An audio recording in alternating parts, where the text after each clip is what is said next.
Hello guys and welcome to my channel. Christmas is coming and I feel it with every centimeter of my skin, and I'm so happy that I'm spending these holidays in the States.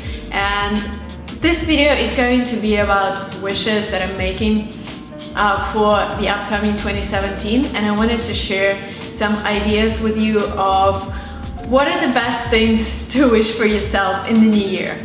My first thing will be, don't make any plans but have goals. With my life, when everything is changing on a daily basis, it is very difficult to make some particular plans. Like, I don't know where I would be in a month, and I think it's good when you are in your 20s or 30s, when you don't have to stick to one particular place or one particular job. And my philosophy behind that is, when you have a specific plan, so for example, you think that you need to be somewhere or you need to get this job by April 2017, and then it doesn't happen, you don't get a job, you feel like you're a loser and you feel depressed and you don't want to make any other plans because you failed already. So for me, I have these goals. I have a goal of, reaching particular revenue in my company, or having a certain number of subscribers. I'm actually dreaming of 100k subscribers so I could get this YouTube button and put it on my wall. So this is definitely a goal, but I'm not telling myself, hey, I need to have 100,000 subscribers by, I don't know, March 2017. It's just how it goes. I'm just making my best in order to achieve my goal, making quality content and making sure you guys like what I film. So feel free to take this philosophy and apply it to your life. And sometimes when people ask me, what are your plans for the future? Like, I don't have any plans. I have certain goals that I want to achieve in my life, but I'm also taking every opportunity that comes into my way. So I'm trying to say yes to a lot of things. But also, when you're exposed to a lot of opportunities, it's important to manage your time, and you need to learn how to save it. Until 2015, I was in Russia, I was running my small company, and I was trying to do anything I could. Like, I applied to those American universities, I wanted to get a degree. I started tutoring people, helping them pass GMAT, pass TOEFL. And in 2015, my life changed completely. Our company was invited to the United States and we received investment, and straight away I had thousands of opportunities of meeting other people, attending parties, and this is when I had to, tell myself, hey Marina, there are a couple of priorities right now. For example, I don't know, you need to grow your company, you need to produce content. I don't attend all of the parties because networking is important, but it's not #1 priority. So it's very important that you know where you're going and what is the stop goal. And if you have a couple of offers for Saturday, but then you have to study on Sunday, maybe it's better to decline those party offers or hanging out with friends, but then study on Sunday. And if you studied really good, why not hang out with your friends? So yeah, just make sure you're managing your time and you're not saying yes to everything, but you're saying yes to everything related to your final goal. The third thing is try to have as few things as possible in your life, and it applies to clothes, handbags, exercise books, whatever. The less you have, the easier it is for you to move to different locations, to take new opportunities.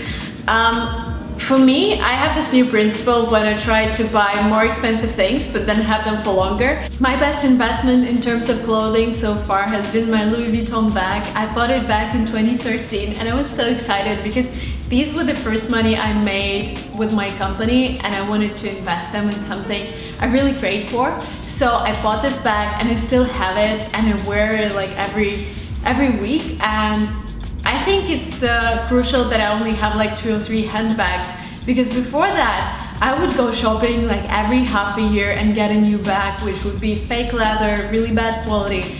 And I had so many things at my home I didn't really need, and it was impossible to sell them because they were from this, like H&M, or not the brands you're really looking to buy when they're already used.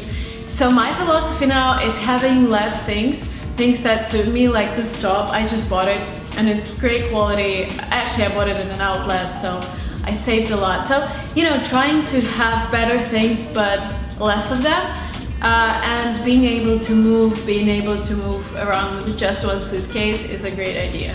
And if you guys need some more incentive to throw away your old stuff, I'm gonna leave a link below to a book that completely changed my life. So I read this book, this is the Life-Changing Magic of Tidying Up. I read this book and I threw away 6 bags of rubbish from my apartment, and I gave away my old clothes to charity homes and to my friends. After reading this book, I changed my approach to buying things completely. Another thing that I learned this year, well, I actually learned it a long time ago, but this year I had a couple of situations when I realized this is actually so important. So don't rely on other people. Don't think that they would tell you, hey, I want to be friends with you, or I'm gonna give you this job, or I'm going to invest. Like, try to make everything yourself. If we're talking about business, it's better that you're profitable than, you know, raise from other people and ask them for money. Or if you're trying to get into a university, it's better to have many options when people are inviting you and you are, you know, trying to apply to as many universities as you can, instead of relying on that one particular university that might even not consider you. So act yourself, don't rely on others, and you need to understand that you're responsible for every single action that is happening in your life, because the majority of our actions, I'm not talking about some emergency situations, but many of our actions are consequences of what we've done like a month before, or 2 years before, or maybe like even 10 years. So every action, every decision has a consequence, and you have full control of your life. So make sure you are acting, you're getting what you want, you're trying to get what you want, and you're making your best to do that. Another thing connected with people, a lot of my friends are single, and a lot of my friends feel lonely, and sometimes they tell me, hey, it is so difficult to find the right man, or it's so difficult to find a friend. And my idea behind that is you don't have to look for people. True people will join you throughout your life, because you would have common interests, you would have things that you want to share with them. I had pretty much the same problem when I was back at school. I felt that I was not like everybody else. Well, mostly thankful to my parents. They wouldn't let me go to parties, they wouldn't let me drink, they wouldn't let me stay over at my friends' places. And they would all party every Saturday, and I would sit at home or go to the swimming pool or go to my dancing class. And I thought, I'm this lonely girl, and I tried to communicate with those girls who were in my class, but every time I joined their company, I felt that I'm an outsider, because they discussed the parties they went to and things they've done last week, which I wasn't allowed to visit. But then when I graduated from school, I looked back and I realized these were not the people I needed to communicate with, and I'm so thankful to my parents that they actually made me do the right things. So if you're feeling that you're making an effort to communicate with somebody, it means this is not your person. So just, you know, leave that relationship. Don't spend any more time and power on it. Just, you know, go and improve your English language, go and improve your German language, or, you know, pass GMAT. So make something that would make difference in your life. And once you find this interest, once you find your hobby, the right people would join, because they would have the same interest and you would have something you can share, you can teach them, and this would be a great relationship. So I don't believe in blind dates, or, you know, like budding every night in order to find the right man. I don't know. If you have a different opinion, please share it. I'm open to discussion. And my last wish for the New Year's and for Christmas, be positive. Everything that happens in our lives doesn't have any meaning. It's not positive, it's not negative. We give this color to the situation, and we decide how we're gonna act after that. And if we color everything negative, it's gonna affect everything we do later. So we will be depressed, we will be upset.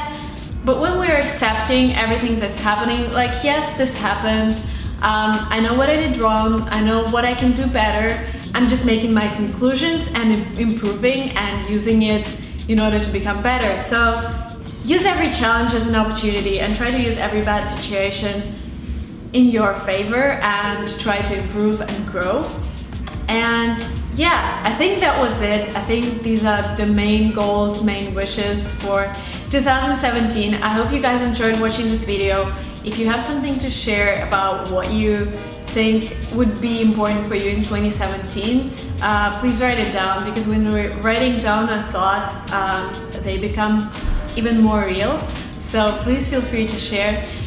Thank you again so much for watching this channel. Please don't forget to subscribe, and love you all guys. Merry Christmas. Bye bye.